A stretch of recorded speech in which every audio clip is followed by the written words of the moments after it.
Developing and consolidating a robust local police force in Somalia could be as hard or even tougher as has been with the Army of the Transitional Federal Government, TFG.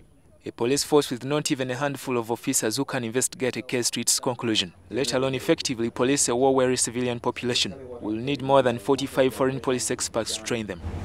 Rex Dondon, the police chief of staff of the African Union Peacekeeping Mission in Somalia, AMISOM, argues that if AU member states are indeed committed to helping the country's police get back on its feet, they will have to send more than 250 experts to conduct effective training here. The required strength is 270, but we have only 45 men on ground. So it's a challenge. I don't know, other African countries are not contributing. I would have looked forward to see where I would see police officers from Zambia, South Africa, Madagascar, Mali, Guinea. The 45 police trainers here are from 5 countries.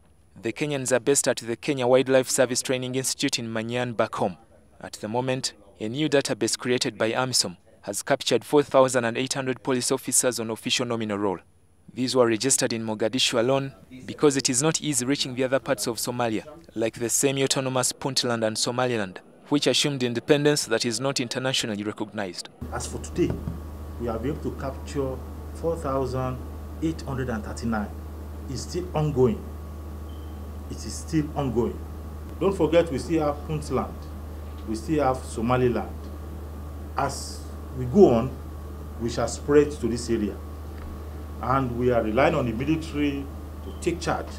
By the time the military fully takes charge of the whole of Mogadishu, AMISOM is everywhere, definitely we spread out. The United Nations Development Programme, UNDP, undertook to pay the police servicemen and women, but this arrangement is proving hard to execute. Those receiving payment should have officially undergone training, but the truth of the matter is that the force has personnel who have been in there for so long and yet have not had refresher training on modern police practices. These are not paid, and it is likely they will be doing a sort of voluntary work.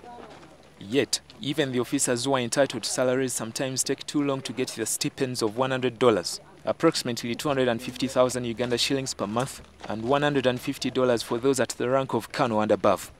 kuwa kale waxa jira aan mushaarba lahayn aan hata u qorneen UNDP oo hadda training ku jira shaqadana qabta. The AMISOM police here is mandated to make sure that Somalia has a formidable criminal investigations department, CID, to investigate cases and follow them up to the courts for prosecution. And within these challenges they are facing, they are doing a very good job. I'll give you a good example.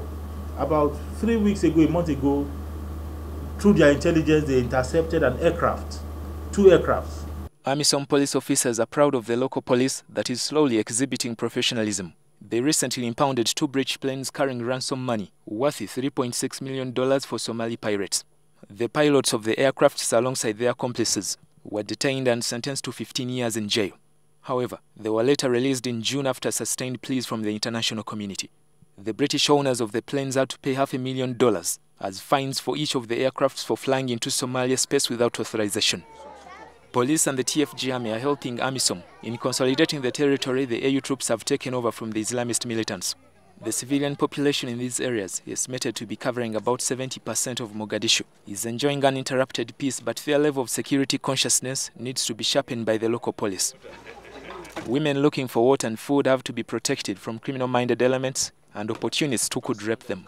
Communities also have to be protected from the thugs who could break into their houses anytime.